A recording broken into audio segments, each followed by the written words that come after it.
I have been waiting 3 years. 3 years to have solar panel installed. My neighbor across has some panels.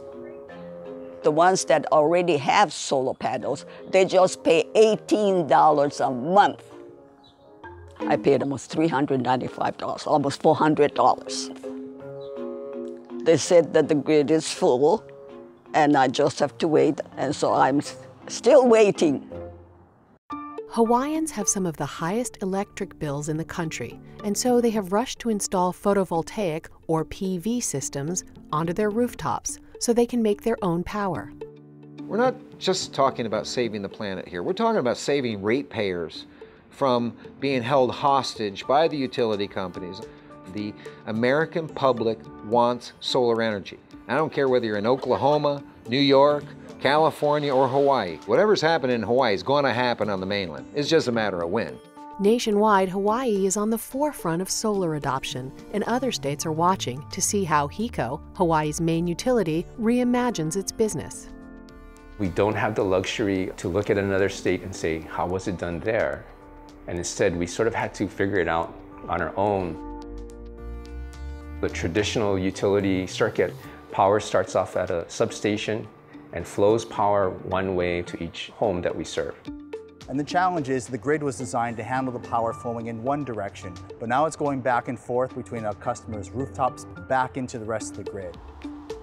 The combined output of all of our rooftop solar systems up the circuit back into our substation, feeding into the grid, can really potentially bring the entire island system down. Infrastructure upgrades to avoid that worst-case scenario are expensive, and HECO has moved slowly. Some critics say too slowly. What should have been a 90-day project turned into 5 full months to get completely installed, set up, and running. And now I make more electricity than I use. Usually June and July is free, so that was great. But of course, if you play that business model out to the end, whereby you get full credit for every bit of electricity that you produce, then the utility company doesn't make any money and they go out of business. And of course, if we don't have the grid, then we can't have the solar energy. Providing basic electric service, power at night, backup power, all of that, PV customers are not paying for fully, and instead are being paid for by customers of ours who don't have PV systems. And right now it's to the tune of over $50 million.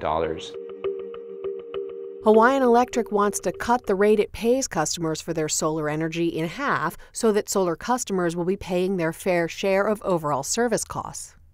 Now, I'm a total advocate for this because what it does do is it allows the business model to play out to the end. The utility companies, their job becomes store the energy, manage it, move it where it's needed, let the public create generation facilities, thereby benefiting everybody. So it's an extremely interesting time. You know, it creates a lot of burden for us, a lot of pressure. We have some customers who have been waiting for quite some time. We've committed to clearing 90% of them by April of this year. I'm waiting. I've waited so long, but when it says April, and so I'm all excited. I said, lots of money, am I correct?